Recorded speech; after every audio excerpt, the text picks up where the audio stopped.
Assalamualaikum warahmatullahi wabarakatuh. Perkenalkan saya Jendini Triwirayanti Marimbun dari S1 Teknik Telekomunikasi. Di sini saya akan menjelaskan sedikit mengenai komunikasi data. Nah, di komunikasi data itu terdapat beberapa definisi yang akan saya jelaskan, yaitu yang pertama definisi dari komunikasi data. Jadi, komunikasi data itu bertukarnya informasi dari satu perangkat atau lebih melalui media transmisi. Kemudian ada delay. Delay ini adalah waktu pengiriman data pada media transmisi. Jadi, delay itu tuh adalah waktu yang dibutuhkan untuk pengiriman data dari media ke media lain. Kemudian ada ketepatan waktu, yaitu pengiriman tepat waktu yang artinya data dikirim sesuai urutan. Kemudian ada jitter. Jitter di sini adalah variasi waktu tunda saat sinyal dikirim dan saat diterima melalui koneksi jaringan. Nah, kemudian ada oscillator. Sebelum kita masuk ke definisi oscillator, di zaman ini menentukan standar komunikasi dalam suatu jaringan komputer atau membuat sebuah perangkat sehingga dapat berkomunikasi satu sama lain sesuai protokol tidak sulit dikembangkan, karena di zaman ini tuh alat yang digunakan dan dibutuhkan lebih lebih lebih mudah didapatkan daripada tahun-tahun sebelumnya. Nah, oscillator ini diperlukan untuk mempermudah proses melacak atau mencari titik awal masalah dalam suatu jaringan. Nah, apa sih oscillator itu? Open System Interconnection atau OSI merupakan kerangka kerja konseptual yang membagi fungsi komunikasi jaringan menjadi 7 jaringan. Nah, dari 7 jaringan itu memiliki fungsi yang berbeda-beda. Kayak fisikal itu tuh menentukan tegangan, kecepatan, besaran fisik, dan mengalirkan bit-bit antar device. Kemudian ada data link. Data link di sini menyediakan akses ke media menggunakan MAC address dan melakukan error detection. MAC address ini tuh adalah nomor seri perangkat yang digunakan di internet. Kemudian ada network. Network di sini menyediakan logical addressing dan menentukan rute menuju tujuan. Kemudian ada transport. Transport itu menyediakan reliable atau unreliable delivery dan mengecek error connection sebelum transmisi data. Kemudian ada session. Session di sini memisahkan data dari berbagai aplikasi. Kemudian ada presentation. Presentation di sini gunanya itu menyajikan data dan menangani proses seperti enkripsi data.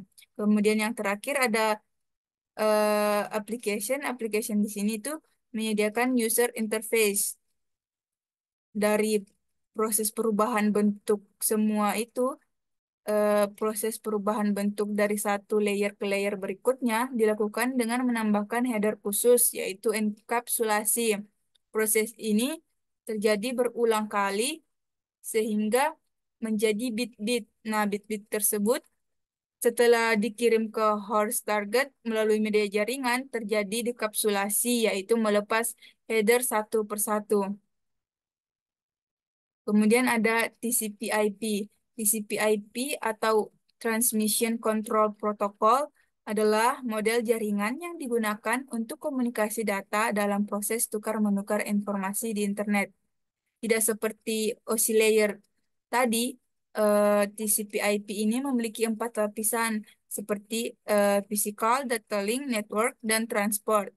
TCP/IP sendiri lebih kredibel karena tidak ada network yang dibangun dengan protokol OSI, walaupun penggunanya menggunakan model OSI. Kemudian ada enkapsulasi dan dekapsulasi. Apa sih enkapsulasi dan dekapsulasi itu? Kalau Kalau enkapsulasi itu tuh merupakan penambahan informasi tiap layer-layernya. Jadi kayak header itu berisi informasi atau data yang kemudian dikirimkan atau ditransport ke eh, transport dan digunakan untuk mengirim suatu data atau mengakses sebuah website. Nah, di transport ini terdapat nomor port. Nah, nomor port tadi itu digunakan untuk mengirim suatu data atau mengakses sebuah website. Kemudian ada network. Network di sini berisi alamat IP penerima. Kemudian ada data link. Data link itu isinya alamat MAC di header. Jadi alamatnya itu adalah alamat hardware perangkat yang digunakan penerima. Kemudian ada trailer. Trailer di sini berfungsi sebagai pendeteksi error pada jaringan. Kemudian ada physical. Physical di sini menjadi kesatuan binari digit digit yang dikirim ke alamat penerima. Dan kemudian ada enkapsulasi, dekapsulasi, maaf, dekapsulasi ada sebenarnya adalah eh, apa ya, kayak kayak data yang telah dikirim tadi dari enkapsulasi itu, yang datanya siap dikirim akan dibuka kembali menjadi data yang tadi itu dibuka, jadi kayak dari fisikal itu kembali lagi ke atas dan kemudian data itu dibaca oleh penerima. Jadi kurang lebih seperti itu. Kemudian ada perbedaan OSI layer dan TCP/IP. Yang pertama itu eh, layer yang berbeda, ya seperti yang sudah saya bilang tadi ya, layernya itu memiliki kalau OSI layer itu memiliki 7 layer, kalau TCP/IP itu memiliki 4 layer. Kemudian perkembangannya OSI itu modelnya berdasarkan teori, kalau TCP/IP itu eh, lebih kayak ini ya, dari OSI itu kemudian dikembangkan lagi menjadi TCP/IP, kayak implementasikan seperti itu. Kemudian TCP/IP itu em, lebih memungkinkan untuk menjadi standar dunia di jaringan komputer. Kemudian struktur keduanya berbeda. Nah, kemudian ada protokol pada application layer. Di protokol ini tuh yang pertama ada World Wide Web, ya, yang merupakan sebuah website yang dapat diakses melalui internet.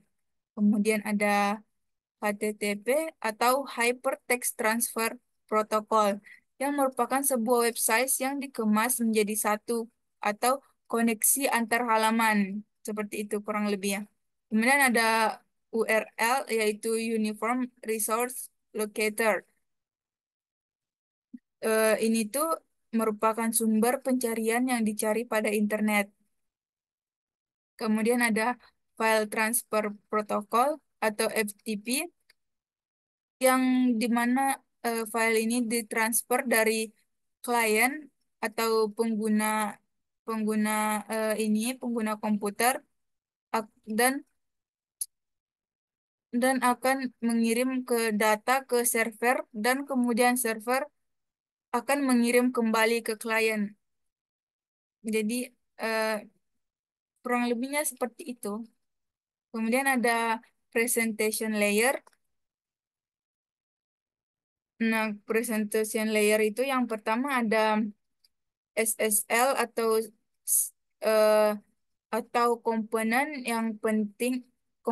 penting yang harus dimiliki website. Jadi SSL ini tuh merupakan transfer data di dalam website yang menjadi lebih aman dan terenkripsi. Kemudian ada SSH, yaitu Protocol Administration, yang memungkinkan user untuk mengakses dan memodifikasi berbagai macam pengaturan maupun file yang ada di dalam server. Kemudian ada JPEG, J- JPEG, JPEG. Ini tuh merupakan format file yang paling umum digunakan untuk menyimpan dan mentransfer gambar digital. Kemudian ada MPEG. MPEG di sini merupakan lembaga dengan fokus tujuan membuat format file komputer yang berupa audio dan foto. Kemudian ada session layer. Session layer di sini ada API atau Application Programming Interface yang berperan sebagai perantara atau penghubung berbagai aplikasi, baik dalam satu platform atau berbeda. Kemudian ada NetBIOS. NetBIOS ini adalah perangkat lunak yang perangkat lunak yang berupa NetBIOS frame yang mengizinkan aplikasi dan komputer untuk berkomunikasi dengan jaringan perangkat keras. Jadi NetBIOS frame ini tuh kayak perantara kalau ada perangkat keras yang ingin memasuki perangkat lunak, jadi kayak bisa di handle gitu. Jadi eh, NetBIOS ini lah yang mengizinkan aplikasi untuk berkomunikasi. Kemudian ada physical layer. Physical layer di sini itu adalah media jaringan. Jadi media jaringan itu tuh ada dua. Yang pertama itu kabel kayak kabel TV dan kabel fiber optik. Kemudian ada wireless. Wireless di sini menggunakan gelombang radio eh, apa? Untuk mengirim data karena tidak menggunakan kabel ya namanya juga wireless ya. Kemudian kemudian itulah akhir dari penjelasan saya mengenai komunikasi data. Jadi eh, kalimat motivasi dari saya itu semangat ya untuk belajar dan jangan malu untuk belajar juga untuk mengetahui atau hanya sekedar penasaran. Jadi karena kalau kita malu, gimana mau tahu atau bisa kalau kita tidak pernah mencoba. Jadi seperti itu saja. Eh, Sekian dari saya. Wassalamualaikum warahmatullahi wabarakatuh.